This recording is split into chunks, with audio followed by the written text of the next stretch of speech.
요한복음 14장 말씀입니다. 요한복음 14장 전체 말씀인데 역시 너무 길기 때문에 제가 필요한 말씀들 간추려가지고 함께 여러분과 교독을 하도록 하겠습니다. 같이 저랑 교독하시겠습니다. 1절 제가 먼저 읽습니다. 너희는 마음에 근심하지 말라. 하나님을 믿으니 또 나를 믿으라. 내 아버지 집에 거할 곳이 많도다. 그렇지 않으면 너희에게 일렀으리라. 내가 너희를 위하여 거처를 예비하러 가노니 가서 너희를 위하여 거처를 예비하면 내가 다시 와서 너희를 내게로 영접하여 나 있는 곳에 너희도 있게 하리라. 내가 어디로 가든지 그 길을 너희가 아느니라.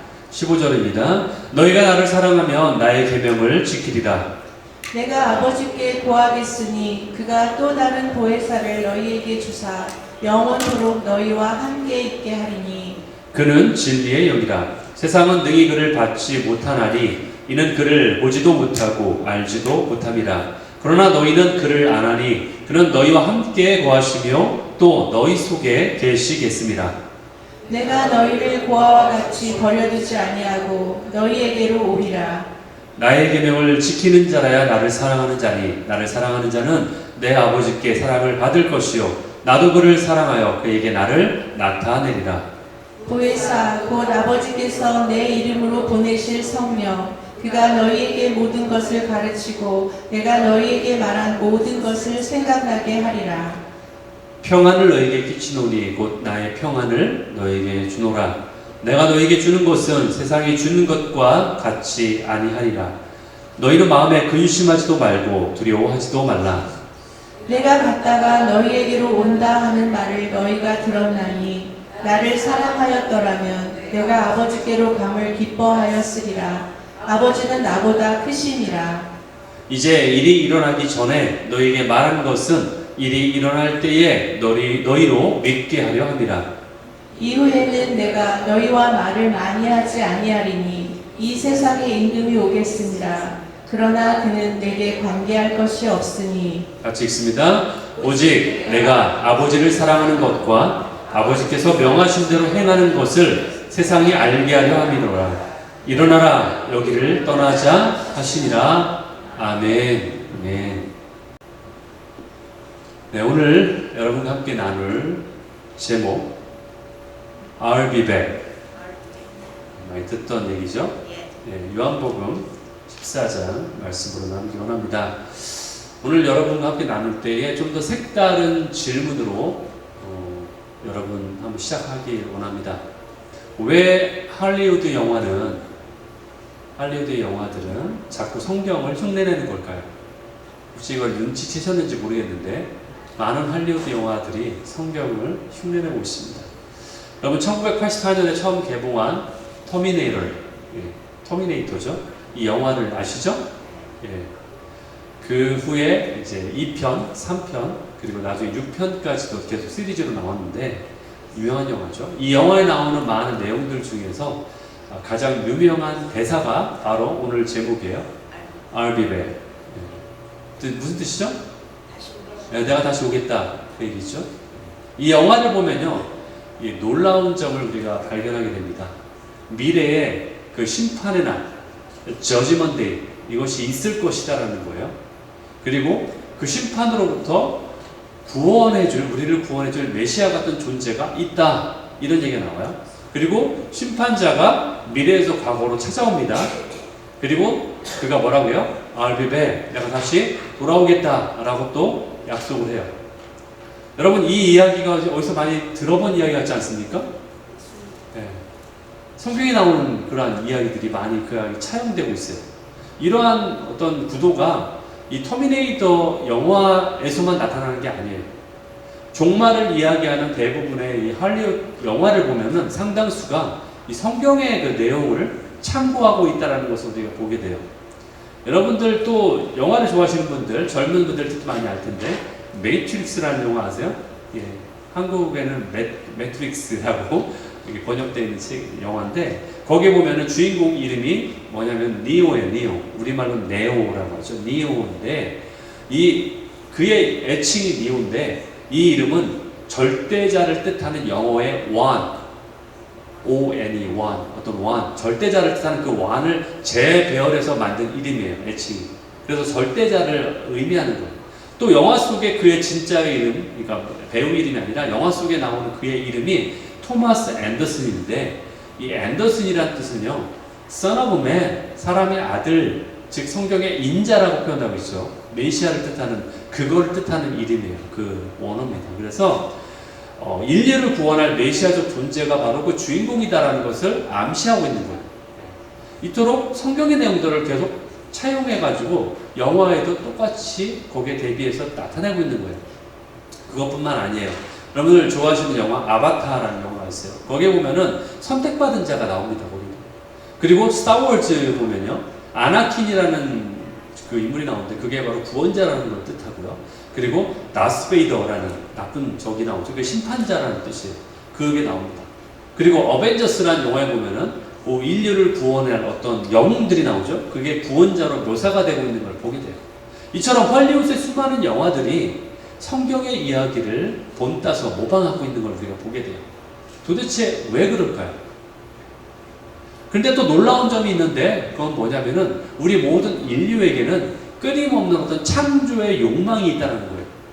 인간은 계속해서 뭔가를 만들려고 했어요. 중세시대에는 연금술이라는 게 있어가지고 막 금을 우리가 인위적으로 만들어 보자 해가지고 그걸 막 연구를 했어요. 그리고 근대에는 컴퓨터 공학 같은 게 있죠. 그리고 로봇 공학에 도전하죠. 그리고 아주 최신에는 어때요? AI가 지금 발달하고 있죠. 복제 기술을 지금 연구하고 있죠. 이런 것들이 지금 나오고 있다는 거예요. 이런 시도는 단순히 우리가 편리하기 위해서 그런 걸까요? 그게 아니에요. 오늘 우리가 살펴볼 이 요한복음 14장, 여기에는 이와 관련되어 있는 놀라운 이야기가 수고 있습니다. 이 안에.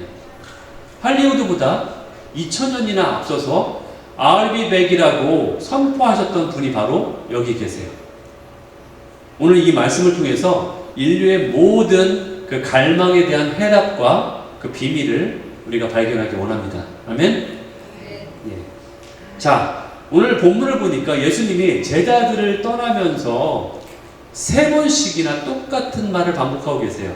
3절과 18절과 그리고 28절에 뭐라고 했냐? 내가 갔다가 다시 오겠다. 너희를 받아 영접하러, 그러니까 맞으러 오겠다. 18절에도 내가 너희에게로 오리라. 28절도 내가 갔다가 너에게 다시 온다. 이처럼 반복하고 있어요. 단순히 그냥 강조하려는 의미일까요? 왜 이걸 이렇게 3번씩이나 반복할까요? 그런데 더 이상한 게 있어요. 더 이상한 건 뭐냐? 왜 예수님이 가셔야만 하는지 이유를 얘기하셨는데 그 이유가 이상합니다. 2절에 보니까 내가 가서 너희를 위한 어떤 처소, 거처를 예비하러 간다. 3절에도 보니까 가서 너희를 위해 거처를 예비하면 이렇게 돼 있어요. 여러분 궁금하지 않으세요? 왜 전능하신 하나님 되신 예수님이, 하나님께서 왜 굳이 직접 준비하러 가셔야만 하는가? 그냥 말씀으로 하셔도 될 것 같은데 왜 직접 가셔야만 하는가? 그리고 왜 또 그렇게 그 시간이 긴 오랜 시간이 걸려서 다시 오시겠다고 하는 건가?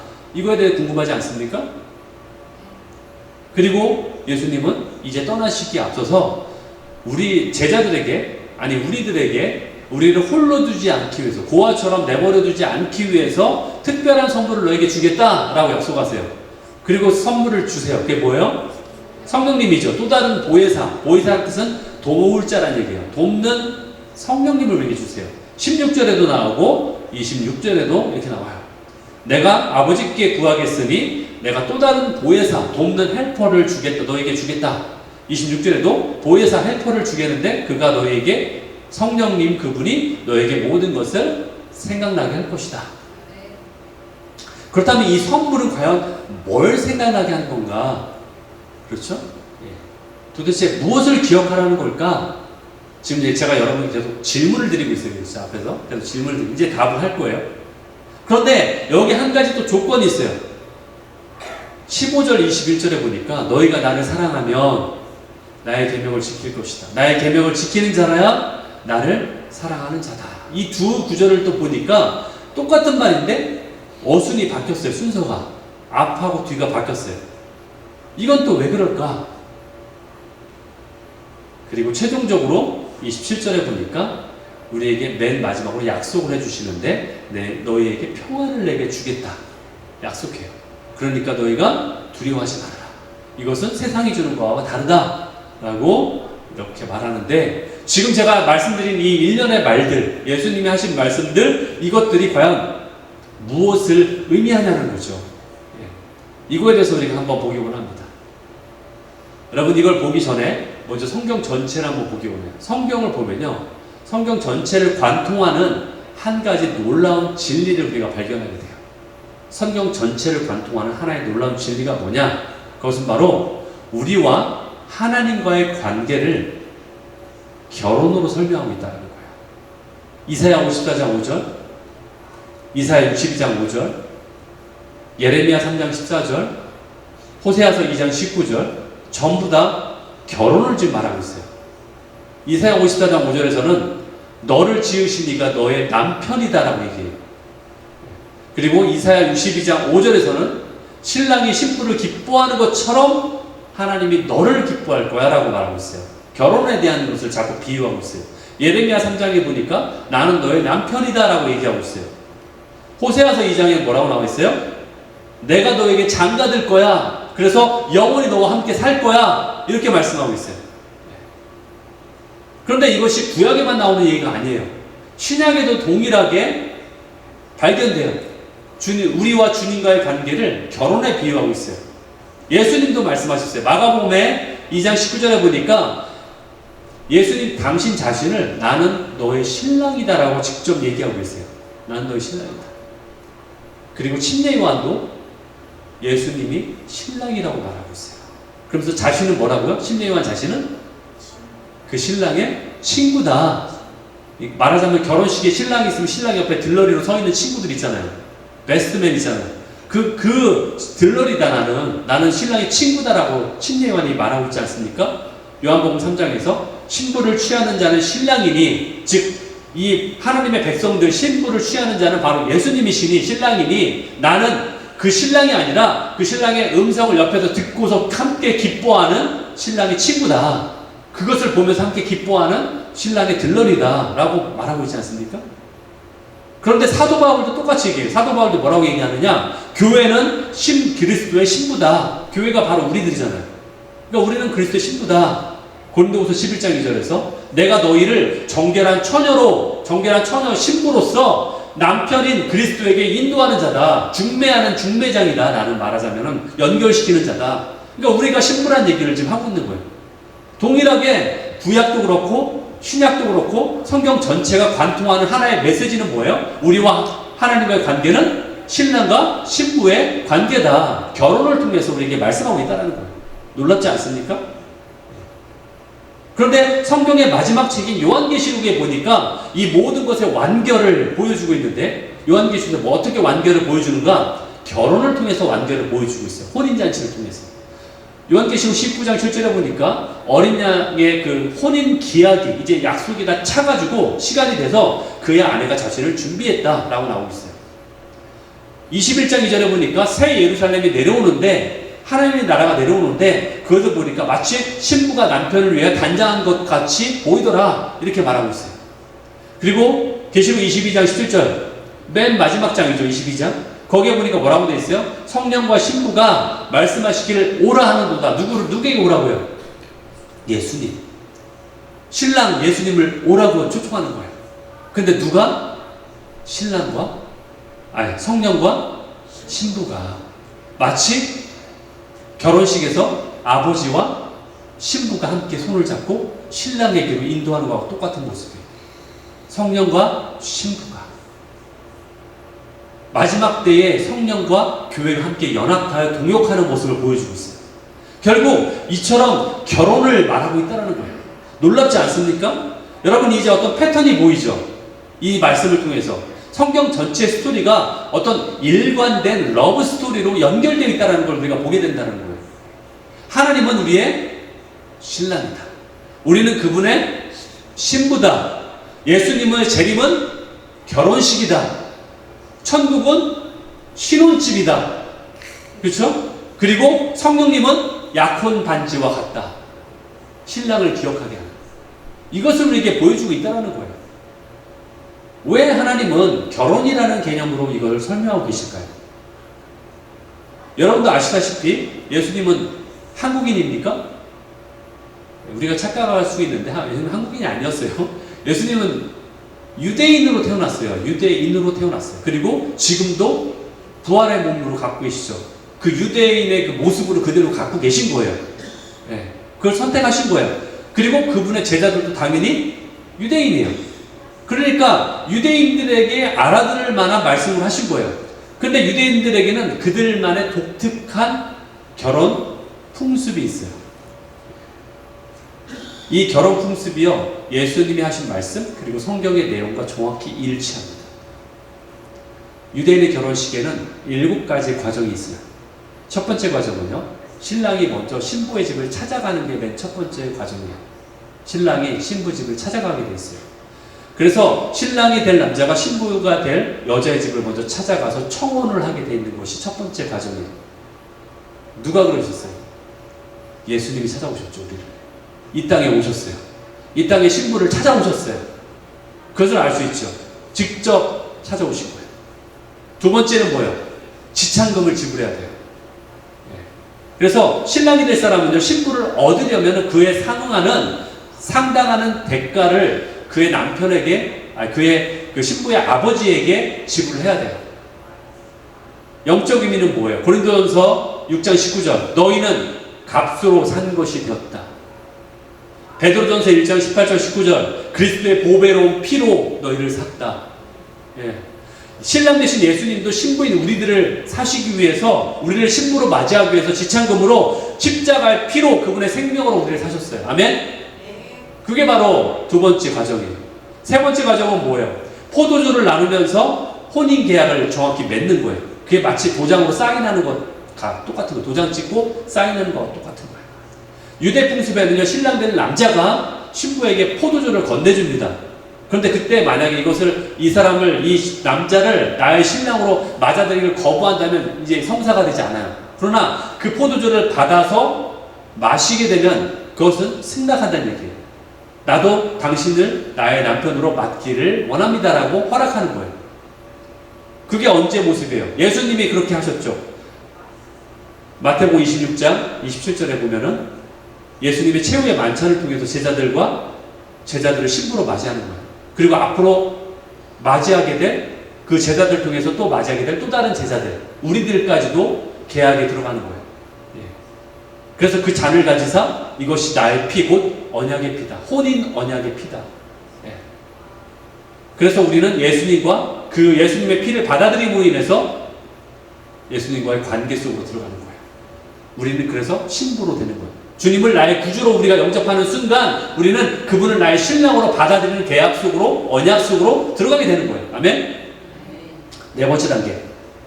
이제 신랑은 혼인을 약속한 후에 신부 집을 이제 떠나야만 합니다. 유대의 풍습에는 신랑이 이제 신부를 의도적으로 떠나요. 왜 떠나느냐? 자신들이 함께 살 신혼집을 본인이 가서 마련하기 위해서 떠나 있게 되는 거예요. 그래서 일정 기간을 서로 헤어져 있을 수밖에 없는 그 시간이 발생하게 됩니다. 그러면서 내가 다시 널 데리러 올 거야 신부에게 말하는 거예요. 영적 의미도 똑같죠. 오늘 예수님이 하신 말씀이에요. 2절 3절에 보니까 너희를 위하여, 신부를 위하여 거처를 내가 예비하러, 신혼집을 예비하러 간다. 그리고 내가 다시 올 거야 라고 약속하는 거죠. 정확히 일치하지 않습니까? 다섯 번째 단계, 혼인 선물을 줍니다. 유대 풍습에서는 잠시 떠나 있게 될 시간 동안에 신랑을 기억할 수 있도록 신부에게 약혼 선물을 주는 거예요. 약혼 선물을 주고 떠나요. 영적 의미는 뭐예요? 예수님이 우리에게 약혼 선물로 성령님을 선물로 주셨어요. 아까 우리 봤던 9절이죠. 16절, 26절에 보혜사를 너에게 주사 내가 너에게 말한 모든 것을 생각나게 할 것이다. 성령님은 일종의 영적인 약혼 반지와 같은 거예요. 그래서 마지막 여섯 번째 단계 아니죠. 마지막은 아니고 여섯 번째 단계는 뭐예요? 약혼 그 기간이 있잖아요. 그렇죠? 서로 헤어져 있는, 떨어져 있는 그 시간이 있어요. 그게 1년이 될 수도 있고 2년이 될 수도 있어요. 유대 풍습에서는 이 기간 동안에 신랑이 신혼집을 마련합니다. 그리고 신부는 어떻게 하겠습니까? 그 기간 동안에 다른 남자를 만나나요? 아니에요. 다른 남자를 만나면 안 돼요. 이미 결혼한 거랑 마찬가지예요. 이 약속을 했기 때문에. 그러니까 신랑만을 바라보면서 순결을 유지해야 돼요. 그 기간 동안에. 그러면서 자신을 단장해야 돼요. 자신의 일종의 신부 수업을 해야 되는 거예요. 그 시간 동안에. 신랑을 맞을 준비를 해야 되는 거예요. 영적인 의미는 뭡니까? 바로 현재 우리가 살아가는 이 시기가 바로 그 시기예요. 신랑 대신 예수님을 맞이하기 위해서 우리가 순결하게 우상 숭배하지 않고 예수님을 바라보면서 우리가 영적으로 순결하게 단장하는 시기가 바로 지금의 이 시기라는 거예요. 예수님과 떨어져 있는 이 시기. 이것이 바로 6번째 단계. 약혼의 시간을 지금 살아가고 있는 거예요. 에베소서 5장 27절 자기 앞에 영광스러운 교회를 세우사 거룩하고 흠이 없는 시간을 보내게 하신다. 네, 바로 지금 이 시간이에요. 이제 신랑이 신혼집을 다 마련합니다. 그리고 나서 모든 과정이 다 끝나면 이제 신부를 데리러 오겠죠? 그런데 그때를 누가 정하느냐? 유대의 풍습에도요, 신랑이 정하지 않습니다. 신랑의 아버지가 때를 정해줘요. 아버지가 야 이제 네가 갈 때가 됐어. 데리러 가. 라고 정해줍니다. 그렇기 때문에 신랑도 자기가 언제 신부를 데리러 갈지 모르는 거예요. 오직 아버지만 아는 거예요. 그래서 예수님도 말씀하셨죠. 마태복음 24장에서 그 날과 그때는 오직 아버지만 아신다. 본인도 모르는 거예요. 자신도 몰라요. 오직 아버지만 아시는 거예요. 그러니까 그때가 언제라고 말하면 이단인 거예요. 이해되시죠? 예수님도 모르신다는데 그때 재림의 날이 언제라고 시한부 종말론을 얘기하는 거는 바로 이단이 될 수밖에 없는 거예요. 그렇기 때문에. 마지막 7번째 단계는 뭐예요? 이제 결혼식이 일어나는 거예요. 혼인잔치가 있게 되는 거예요. 유대 풍습은 어떻게 돼요? 모든 준비를 마친 신랑이 신랑의 친구를 앞세워서 이제 오는 거예요. 신부를 데리러.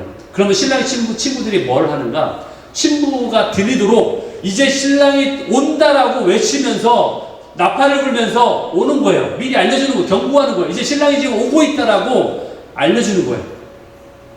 영적 의미는 뭐예요? 신랑 예수님이 오실 때 신부가 온전하게 맞이할 수 있도록 알려주는 거죠. 그러면서 그것이 바로 재림과 휴거를 말하는 거예요. 데살로니가전서 4장 16절 17절 주께서 천사들의 소리와 신랑의 친구 역할을 하겠죠. 천사의 소리와 이제 신랑이 오신다. 지금 오고 계시다. 그리고 하늘의 나팔 소리와 함께 공중에서 주를 영접하는 거예요.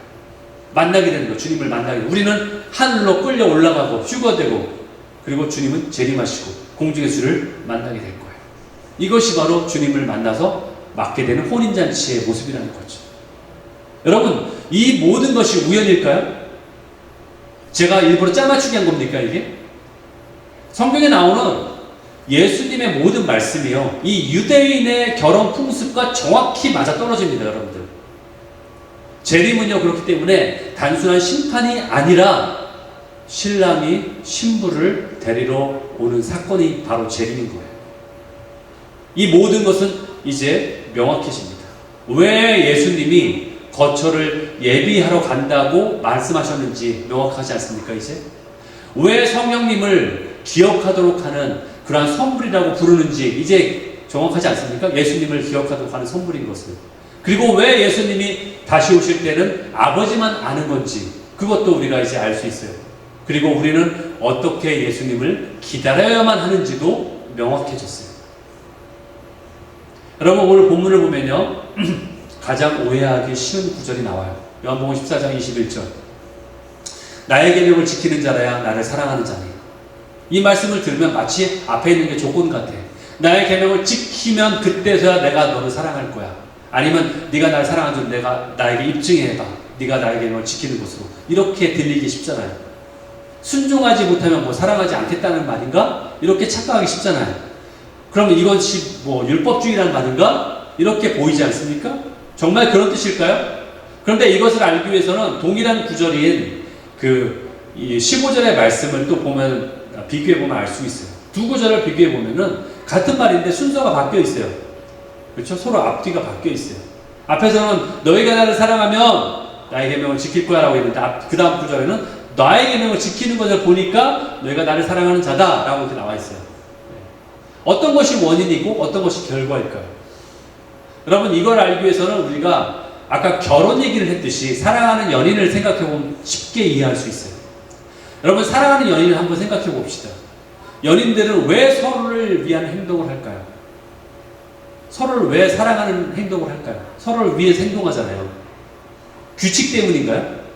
규칙에 사랑하는 사람은 서로 이렇게 해야 돼. 규칙이 있어서 그걸 지키기 위해서 그렇게 하는 겁니까? 아니죠. 여러분, 외부에서 강요해서 그럴까요? 너희 둘이 서로 이렇게 좋아하는 남자친구, 여자친구지? 아니면 연인이지? 그러니까 너희들은 사랑 서로 위해서 좋은 일만 해야 돼. 사랑해야 돼. 라고 옆에서 강요해서 그런 겁니까? 여러분, 강요해서 결혼하셨나요? 누가 옆에서 강요해가지고 넌 이 사람하고 결혼만 해야 해. 그런 거 아니시죠? 그렇죠? 아니면 의무감 때문입니까? 난 이 사람하고 결혼을 꼭 해야만 해. 그것도 아니죠. 이유가 있으면 딱 하나밖에 없습니다. 그것은 서로가 사랑하기 때문에. 사랑하기 때문이에요. 사랑하는 사람이 생기면 자연스럽게 그 사람이 좋아하는 것을 하고 싶어요. 반대로 그 사람이 싫어하는 것을 하지 않으려고 하는 거예요. 사랑하니까. 그래서 그 사람을 어떻게든 기쁘게 해주기 위해서 노력합니다. 그 사람이 웃는 걸 보면 나도 행복한 거죠. 이것이 강요나 규칙이 아닌 거예요. 순수한 사랑의 표현일 뿐이에요. 그러므로 순종이라는 것도 마찬가지예요. 내가 하나님을 위해서 하는 순종도 역시 규칙이나 율법이라서가 아니라 의무감이라서가 아니라 억지로가 아니라 사랑하기 때문에 하는 사랑의 표현일 뿐이라는 거예요. 예. 그러니까 예수님도 같은 원리로 하나님께 순종하셨다고 말씀하지 않습니까? 요한복음 14장 31절에 보니까 내가 아버지를 사랑하기 때문에 내가 하나님이 나에게 주신 그 명령을 내가 지킨다, 순종한다. 그 사랑하기 때문에 했다라고 예수님도 말씀하고 있는 것이 아니겠습니까? 그러니까 이게 진짜 의미예요. 15절을 이렇게 말할 수 있어요. 나를 사랑하게 되면, 예수님을 사랑하게 되면 자연스럽게 내 말씀을 지키고 싶어 할 거야. 이 뜻이에요. 그러니까 결국 그 말은. 21절의 의미는 뭐예요? 내 말씀을 내가 한 말을 너희가 지키는 걸 보니까 그 사람이 정말 나를 사랑하는 걸 내가 알겠구나. 이 뜻이에요. 결국. 이것은 명령이 아니라 우리를 향한 격려인 거예요. 그러니까. 이 말씀은 조건절이 아닌 거예요. 이건 율법주의가 아닌 거예요. 이건 사랑의 표현인 거예요. 성경에는 이런 표현도 나오지 않습니까? 신명기에 보니까 4장의 24절 내 하나님 여호와는 질투하시는 하나님이야. 하나님이 질투한다? 이 구절 여러분 보셨잖아요. 이상하지 않아요? 여러분, 이 질투라는 히브리어 카나라는 말은요, 원래 뜻이 열심을 낸다, 뜨겁게 사랑한다, 그 뜻이에요. 우리가 생각하는 그 시기심이나 뭐 이런 것이 아니에요. 그 사랑이 얼마나 뜨거운지 아가서는 하나님의 그 사랑을 이처럼 표현하고 있어요. 그 사랑은 마치 죽음처럼 강하다, 스물같이 잔인하다, 그 정도로 표현하고 있어요. 시적 표현인데 그것이 바로 여호와의 불과 같다. 그런데 그 불은, 그 사랑의 불은 많은 물도 이 사랑을 끄지 못한다. 이 지구상의 모든 바닷물을 다 갖다 부어도 아버지의 우리를 향한 사랑은 끌 수 없어. 이렇게 표현하는 거예요. 하나님의 사랑의 불은 절대로 끌 수 없는 불이야. 엄청난 사랑을 말하고 있어요. 이 불같은 사랑을 우리에게 이미 보여주셨어요. 바로 십자가의 사랑으로 우리에게 입증해 보이셨어요. 내 사랑은 내 목숨을 주면서까지 너를 사랑하는 그 사랑이야. 이렇게 이미 우리에게 보여주신 사랑이에요. 여러분, 예수님의 십자가만큼 그처럼 강렬하고 그처럼 뜨거운 사랑이 어디 있겠습니까? 그래서 하나님의 사랑은 질투와 같은 사랑인 거예요. 질투하신 하나님의 사랑인 거예요. 이제 모든 퍼즐이 다 맞춰지지 않습니까? 오늘 말씀을 통해서 모든 것이 분명해져요. 왜 헐리우드의 영화들은 성경을 모방할까요? 그것은 사람들의 마음 깊은 곳에는요, 메시아를 기다리는 본능이 있기 때문에 그래요.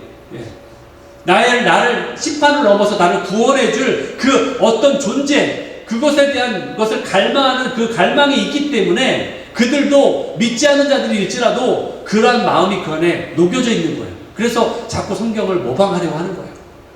그리고 반드시 오실 그분을 향한 그리움을 나타내고 있는 거예요. 왜 인류는 계속해서 뭔가를 창조하려고 할까요? 우리는 창조주의 형상을 입은 자들이에요.